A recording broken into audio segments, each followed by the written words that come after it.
Mas é impressionante como eu cheguei lá, né, a gente não ia ao estádio por conta da pandemia.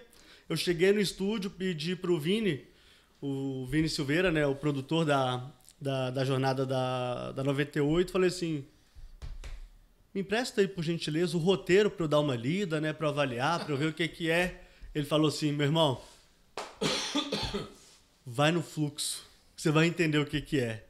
Eu ouvia a transmissão da 98, mas, cara, estar na transmissão da 98 é um negócio completamente diferente, né? Então, hoje eu, graças a Deus, trabalho com dois fenômenos da comunicação, que é o Guilherme Melo e o Adroaldo. Sem roteiro. São bons demais. Sem roteiro. Sem roteiro nenhum. Impressionante. Os caras chegam lá e fazem. Porque, Fusca, quando a gente vai comentar no rádio, né? E aí eu tô falando da Super, né? Agora o Tempo FM também tá e você tem lá a marcação de entrada do comentarista.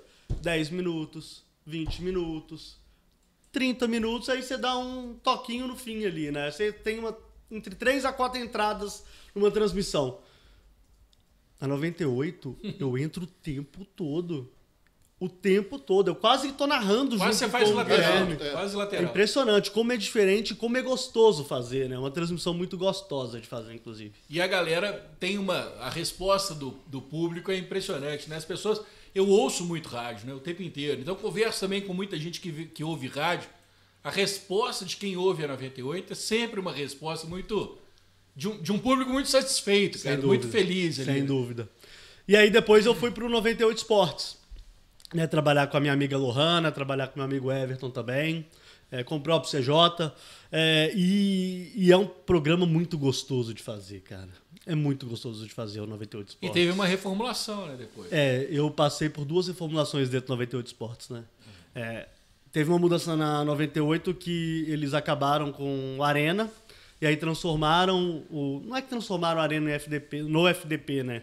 Mas com a chegada do Bob, o Bob foi para ancoragem das transmissões, da jornada, e aí deram um projeto para ele que é o FDP, né? Com isso, o Léo Gomide e o próprio Grice, que estavam com o Everton, que à noite, mais tarde, a gente, né, viu que ele foi para Itatiaia, eles foram puxados para amanhã, né? E aí a gente teve essa reformulação com a saída da Lohana e do Everton, com a entrada do Gomide e também do Grice. E aí, na sequência, saiu o Gomide, né, por projetos particulares que ele gostaria de tocar, e aí a casa convidou o Rafael Miranda, né, o xodó da vovó, para participar conosco da nova formação do 98 Esportes, que tem aí 3 meses e meio, quase 4. Leandro, Só falar um negócio que hoje eu encontrei com a Lê Oliveira, né, que também fazia parte Ale, lá e tal. sensacional, Grande abraço para Ale. ele, o Ale Ale e tal. E hoje está o Antonelli lá, fazendo Antonelli. também brilhantemente a parte dele. Cabelo, você falou aí a respeito que vocês tinham mais ou menos um padrão, essas coisas assim. Mas hoje eu vejo que você foge totalmente do padrão daquele comentarista que comenta o feijão com arroz. Você sempre sai da casinha. Você sempre é um cara que fala mais o que, às vezes, muita gente tem medo de ouvir. Uhum. Como que surgiu isso? Você foi se moldando ou vem, lá do fundo da alma mesmo que você pega e não, eu falo o que eu penso e o que eu tô vendo aqui agora.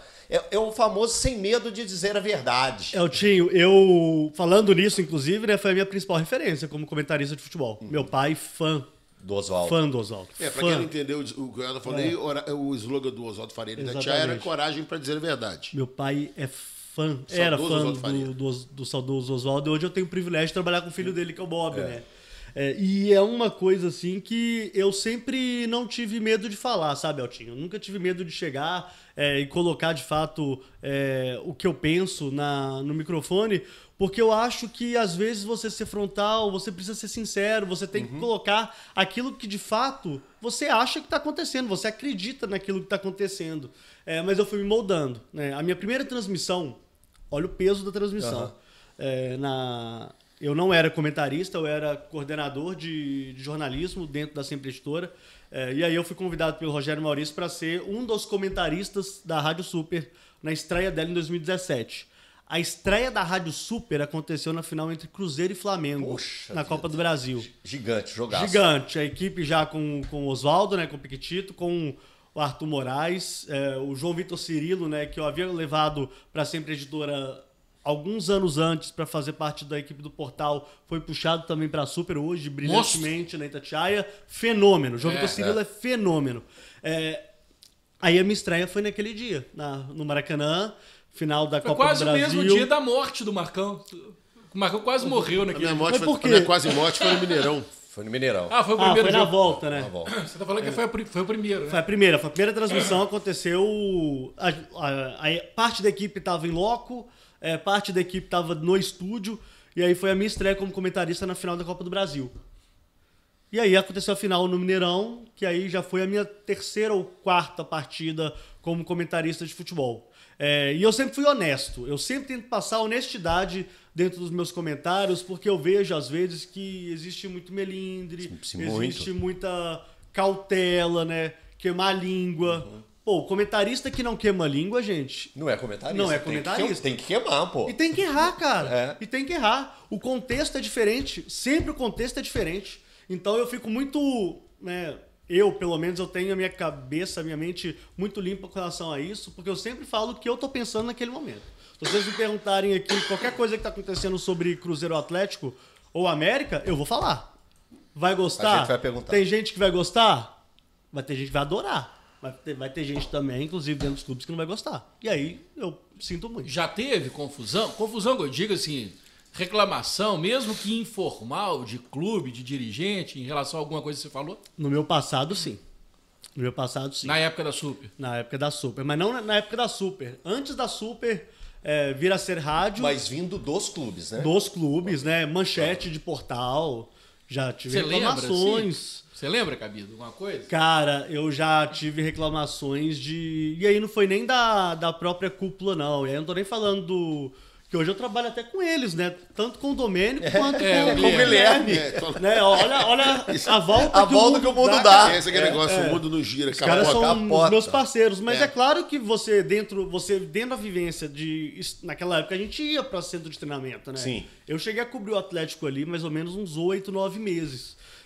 E aí tinha as cutucadinhas, né? Assim, pô... Não precisava ter postado desse jeito, né? Não precisava ter colocado desta forma. Ter feito essa pergunta. Cara, não sei se vocês se lembram, teve uma partida do Cruzeiro pela Libertadores.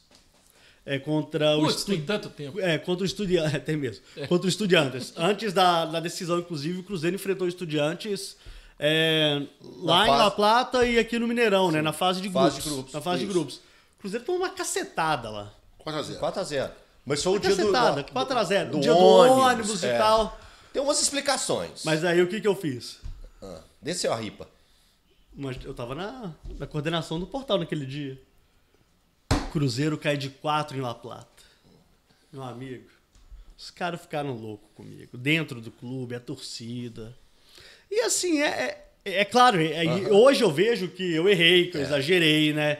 E não tinha essa coisa, os áudios do clickbait, sabe, e tal. Eu tô falando aqui de 2009, gente, né? Assim, rede social ali era o Orkut. Era o Orkutzinho do Marcão aqui, né? Que bombava. De vez em quando o Facebookzinho. Então, eu errei aquele dia. Eu errei. E falei pro Luiz Fernando Rocha, que era o meu editor na época, eu falei, cara, errei. Mas eu falei o que eu tava pensando naquele momento. Que foi uma derrota acachapante.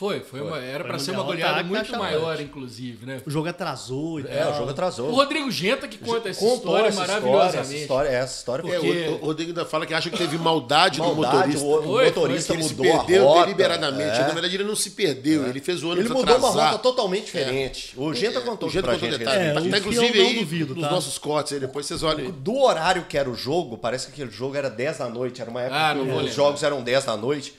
O Genta conta que eles chegaram, tipo, 9h20 no estádio. Atrasou bem. De roupa. E a gente não sabia na redação se ia ter jogo, cara.